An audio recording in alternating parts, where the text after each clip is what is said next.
السلام علیکم پیارے بچوں، کیسے ہیں آپ لوگ؟ خیریت سے ہیں؟ جی میں آپ کی اردو ٹیچر مس شبانہ۔ آج ہم جو پڑھنے جا رہے ہیں وہ ہمارا عنوان ہے واحد جمع، یعنی ہم نے واحد کے جمع بنانے ہیں۔ اب آپ کو کیا یہ پتہ ہے کہ واحد کیا ہوتا ہے اور جمع کیا ہوتا ہے؟ ٹھیک ہے، پہلے میں آپ کو واحد جمع کی تعریف بتاتی ہوں۔ واحد کہتے ہیں ایک چیز کو، یعنی صرف ایک چیز، اور جمع کسے کہتے ہیں؟ زیادہ چیزوں کو، یعنی ایک سے زیادہ چیزوں کو جمع اور ایک چیز کو واحد کہتے ہیں۔ ٹھیک ہے، جیسے مثال کے طور پر آپ کے پاس ایک پینسل ہے تو وہ کیا کہلائے گی؟ وہ واحد کہلائے گی، اور اگر 2 پینسلز ہیں تو وہ جمع ہو جائیں گی۔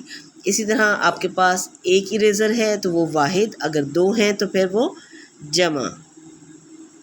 یہ دیکھیں، یہاں میں نے آپ کو ایک تصویر سے دکھایا ہے کہ یہاں واحد میں ایک بچے کی تصویر ہے، ٹھیک ہے، اور جمع میں 2 بچوں کی تصویر ہے۔ اس سے آپ کو پتہ چل رہا ہے نا کہ جمع زیادہ ہوتے ہیں، واحد کم ہوتا ہے، ٹھیک ہے۔ یہ دیکھیں، اب میں آپ کو واحد کے جمع بتاتی ہوں۔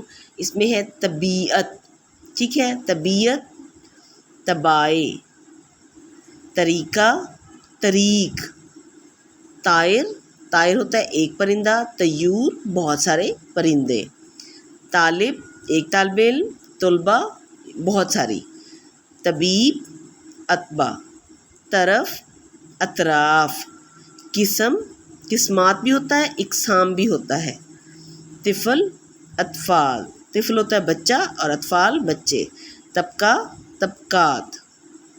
ٹھیک ہے بیٹا، یہ ہے واحد کے جمع۔ اب آپ کو امید ہے کہ آپ کو پتہ چل گیا ہوگا کہ واحد کے جمع کیسے بنائے جاتے ہیں۔ ٹھیک ہے، اوکے بیٹا، اللہ حافظ۔